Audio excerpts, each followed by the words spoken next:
delusional. Hi, welcome to the Delusional Boyfriend Book Club. My name is Courtney and I'm your host. Every month we're going to be covering a manga, a manhwa, an anime, and a romance novel, and I hope you join us. For January, we're going to start off strong with our anime of the month, Banana Fish. This year's theme is a year in yaoi, so every title we cover is going to be a queer title, and I hope that's right up your guys' alley because it's right up mine. Until we can make it more of the norm to center queer characters and not always go with the status quo of straight characters, I'm going to be focusing on the stories that are more often sidestepped. Banana Fish was a very easy pick for the beginning of 2025 because I wanted to be part of the fandom so bad.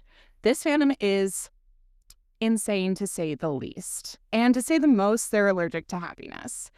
The edits on TikTok, the YouTube videos, the fan-made, secondary seasons, it goes beyond other fandoms. And I knew that I needed to be a part of that unhinged behavior. So I started 2025 with the saddest anime I could have ever chosen. If you haven't watched Banana Fish, I'll give you a brief summary, and then I am going to go into full spoilers, so you might want to go catch up before you finish the rest of this episode. The basic gist of the story is that a reporter and a photographer's assistant come over from Japan and start working on a story about the underground gangster scene in Manhattan. When they get there, the photographer's assistant, who's 19-year-old Iji, meets the boss of the mafia, Ash. Ash is 17 and very worldly. The two connect in an immediate way that brings all of us to question, is that connection romantic or is it just platonic? If you know me, you know my answer right away. That was love at first sight. Those two characters are very special. One is at the beginning of his life, learning to be a man, learning to experience excitement and the world around him. Iji is coming from Japan, a very stuffy country where he has followed the rules all of his life. But when he meets Ash, a boy who's lived a million lives by the age of 17, he learns finally what it means to grow up. In turn, he teaches Ash what it means to still be young at heart, to still be a boy. He also teaches him what it means to be loved, what it means to be loved without asking anything in return. Now, here's where some spoilers are going to come in, and I really hope that you guys go watch it before I spoil anything for you because the twists and turns that this story take are absolutely incredible. When they get there to write their story, a sudden gang war erupts, and they are caught in the middle of all of it. They're given the option to go home several times, but Iji's connection to Ash and his curiosity about the world keeps him in town and keeps him right in the heart of danger. That's the catalyst for all of the action. What they don't know is that these problems stem from way before they ever arrived.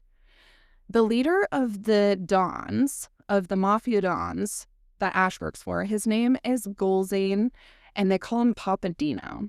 He's the absolute worst. When Ash was a child, he was recruited to work in one of his establishments. And then he was favored by this Mafia Don and raised by him to be his heir. There is some very, very seedy stuff going on there that I'm sure you can guess by my implications. And I do want you guys to go watch the story, so I won't spoil it completely. But the point is that Ash needs to get vengeance for what this man has put him through. He also has a secret. He has a brother, and his brother fought in the Iraq War. And in the Iraq War, his brother suffered a kind of PTSD that is inexplicable, unlike anything anyone's ever seen before.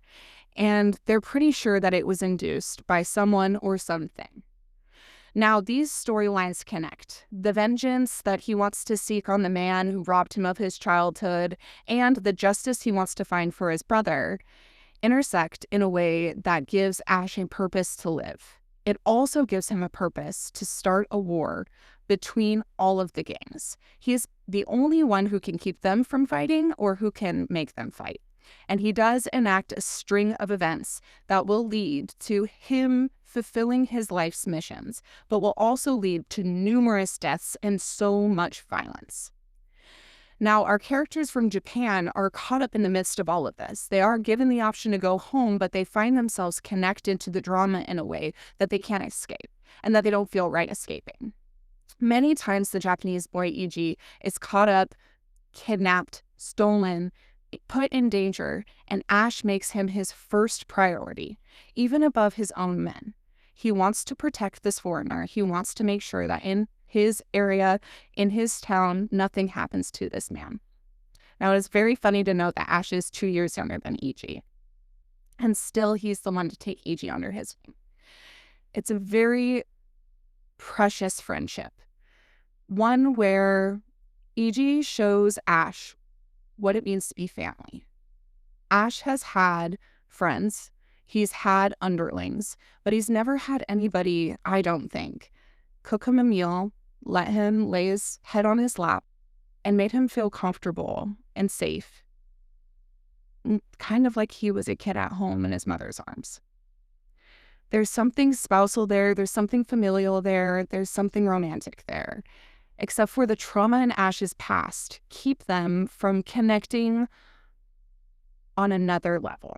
The two kiss in the series, but it is under the worst circumstances. In fact, it's used as a tactic to sneak a message to Iji, to get Ash out of a sticky situation. And that is Iji's first and last kiss. Ash, on the other hand, is brutalized by everybody around him. He is beautiful, beautiful, and the art of him is gorgeous. I mean, just gorgeous. And you have to continually remind yourself that he is a 17-year-old who has also been traumatized, and that as the audience yourself, you should not continue to objectify him. The only person who doesn't objectify him is Iji. There's actually a funny moment where Iji's pointing out how blonde Ash's hair is and how blonde his eyelashes are. And Iji says, "It's blonde down there too, you want to see?" And Iji says, "Yes." And Ash is actually bashful for the first time. It should be noted that he's worked, he's been an SW, and he has worked the streets of Manhattan, and he is not usually bashful or shy about himself, his appearance. But when it comes to Iji, it seems like he doesn't want Iji to see him that way. He wants Iji to love him and see past him, his physical appearance, into his soul, and not just fall in lust with him like the rest of the world has. It's very sweet, it's very deep, and it's a relationship I don't think we see in most animes. I think oftentimes the infatuation, the limerence is what comes off of these characters, and in this story, it is a very deep, profound soul connection. These two see each other for everything they've been through. At one point, Ash does get assaulted in the story, and he won't let anybody touch him, but when Iji comes up to give him a hug, it's like he doesn't feel dirty anymore. He feels seen, and he feels taken care of. And he lets Iji at that point embrace him. And it's like Iji sees everything he's been through, and he doesn't blame him for any of it. I would like to hypothesize here that the story is written and takes place between 1985 and 1994. Well, that's when it's written by the mangaka. But I think the story itself is set in 1985. This is right as the U.S. government is admitting that there is an epidemic, the AIDS epidemic. We see Ash brutalized and attacked so many times in this story that it does draw the question, could he fall victim to this deadly disease? But Iji never asks that question. He is never afraid to hold him. He is never afraid to be with him, even though he knows what his life has entailed. Throughout the story, we're reminded of many different significant literary pieces, one of them being The Snows of Kilimanjaro. This story Ash uses to compare himself to a leopard that has climbed Mount Kilimanjaro, maybe prowling for a hunt, but once he's gotten there, the icy snow-capped mountain takes the leopard's life.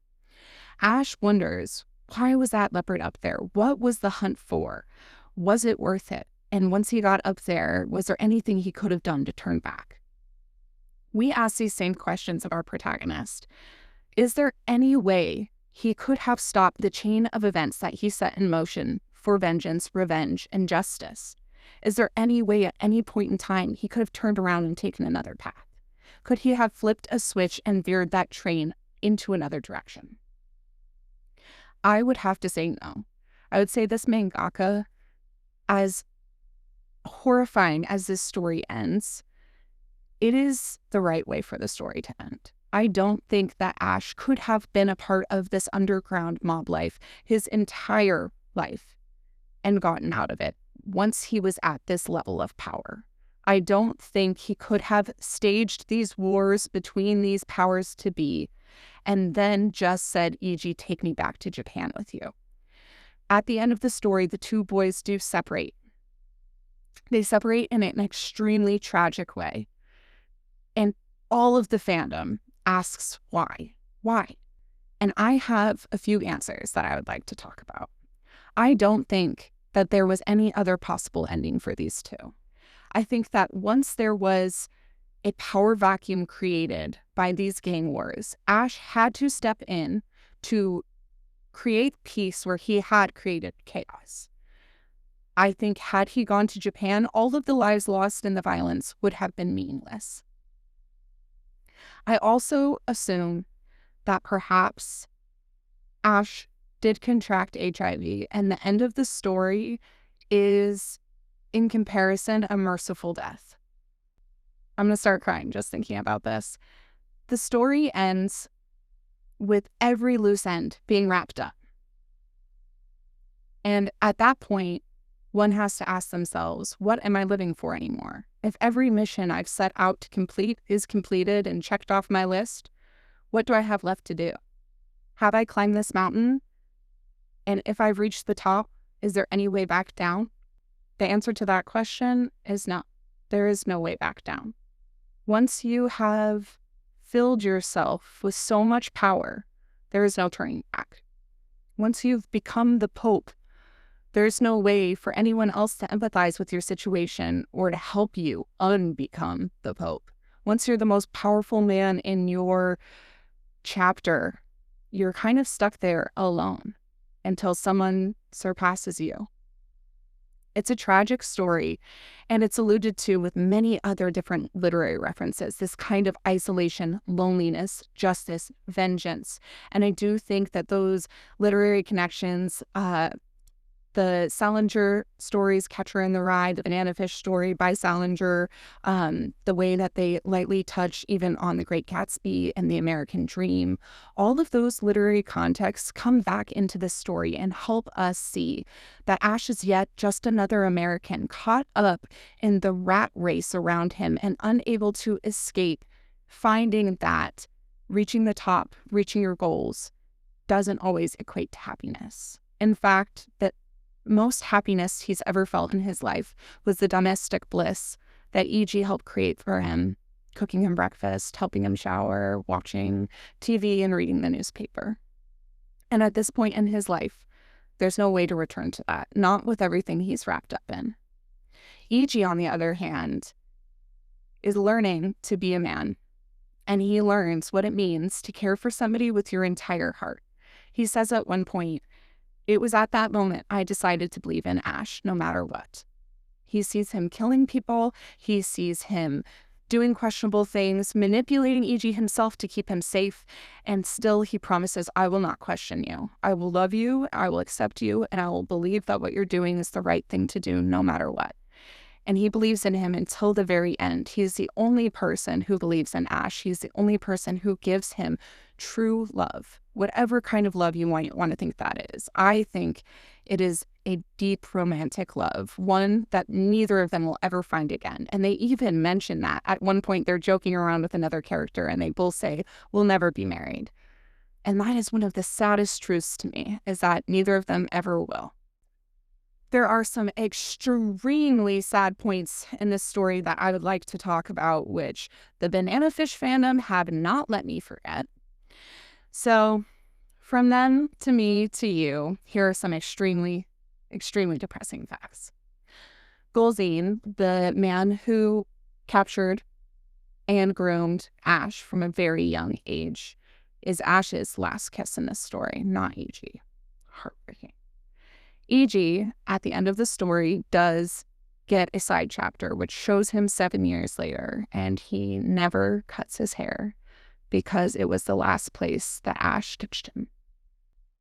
On another note, there are several very interesting side characters in this story. In fact, every side character in this story is interesting. The design, the art, their backstory, each one is unique and different in a way that keeps you engaged. My delusional boyfriend from this story is not either of the young men, the 17 or the 19-year-old. I'm sorry, I'm 28 and they're a little bit too young for me. My delusional boyfriend from this story is Blanca. Blanca is a character who came into Ash's life early on to teach him how to be a mercenary. Blanca comes back into the story to try to keep Ash safe, and when he realizes he can't manipulate Ash into doing anything different, he decides he will help him achieve justice. At that point, Blanca picks up his sniper rifle and saves the day time and time again. And I dare anybody who watches this story not to fall in love with that man. He is hulking, he's big, and he loves women. In fact, I know I'm Blanca's type because it seems like every woman is Blanca's type. He says that women are full of life, and I really agree with that. I think that Blanca would love me. Another character I'm obsessed with is the leader of the Lee gang's little brother. His name is Yut Long, and he comes in to take over the family business from his own brothers, who were half-brothers and tortured him when he was younger. His story is quite deep and quite complicated, and the character is evil. He's evil. He is the bane of our protagonist's existence, and he comes after the innocent E.G. time and time again. He's ruthless, but he's complex, he's real, and he's beautiful. He has long hair that goes all the way down to past his butt. He's covered in beautiful Chinese accessories, from pins in his hair that he uses as weapons, to gorgeous makeup when he goes to meet others in public settings. He's a very effeminate character, and I would say one of the most beautifully drawn in the entire series. For a long part of the show, he has a bolo tie on, and I just like the fashion. Ash also wears red Converse the entire time, and E.G. has a scene where he goes to Chinatown and he's wearing rose-colored glasses and a pink bomber jacket. The fashion in this story is very cool. Very cool. Ash is also made to put on a suit several times, tuxedo, to go to these, extravagant socialite parties. And all of that just makes for a very visually beautiful experience. Another character who I really love the design of was Shorter, who has a mohawk. He's absolutely one of my favorite characters. One common theme between everybody in Manhattan who meets E.G. is that they love him. Each one cares for him in a way that is so sweet. Shorter especially. Shorter isn't in the entire series, but when he is there, he's a very cool character. He's Ash's best friend, and he is a ride or die. I can't mention side characters without mentioning Sing. Sing is the leader of Chinatown, and he has I don't know what kind of weapon it's called, but it's basically like an arrowhead on a yo-yo, and I'm sure it's an Asian martial arts weapon. But it's incredible to watch. It's one of my favorites. He's also teeny tiny, and when he stands next to Blanca, he literally looks at Blanca and says, "Can you move? You're blocking the sun." He's precious, he's confident, he's perfect, and he is very fair. That character is the only reason that our story can move along. He comes in handy in the beginning in a way that lets our protagonist move forward his own objectives. Aside from all of the side characters, the music in this story is next level. I would be remiss not to mention the soundtrack. The soundtrack is so good that I am already ordering the vinyl. I can't wait to hear it playing in the background, but I know that every time I hear it, I will be brought to tears. When I say the ending of the story is tragic, I cannot overstate that. You can imagine any ending you're imagining right now, and I'll just promise you, times it by 10 and you're still underestimating it. If after all of these details you still want to watch Banana Fish, and I haven't spoiled it entirely for you, please come back and tell me what you think. Thank you so much for joining me for this month's anime episode, and please join me for this month's manga episode, which is going to be on Candy Color Paradox. It's also about a news reporter and a photographer, except it is much more lighthearted, and I'm hoping that it'll be a good palate cleanser to get rid of all the sadness. But I'm just delusional because this sadness is going to stick with me forever. I'm not sure that it will ever go away. Our manhwa of this month is Taming the Tiger, and a romance novel. Every romance novel this year is going to be by L. Thorpe, and they're all going to be in the St. View series. So St. View Prison is the first series that we're going to read. We're going to skip St. View High because it takes place in high school, and I don't really appreciate high school characters, like all of my characters to be of age. So we're starting with St. View Prison. It's going to be a White Shoes novel with characters who have deep, meaningful connections, as well as a female character, because we got to sneak one in once in a while so we can relate to them. So please join me this month for our St. View Prison, Candy Colored Paradox, and Taming the Tiger. Next month for our anime, if you're just interested in the animes, is going to be Yes, No, or Maybe. Remember, all of these titles are BL titles. Anyways, I hope you enjoyed this episode, and I hope you're excited for this year in yaoi. I know that I am. Please go follow us on delusionalboyfriendbookclub.com, on our socials, TikTok, Delusional Boyfriend Book Club. On Insta, we're Delusional BF Book Club, and on Lemonade, same as TikTok. Please rate, review, and subscribe, and remember, sometimes the delusion is the solution. Bye.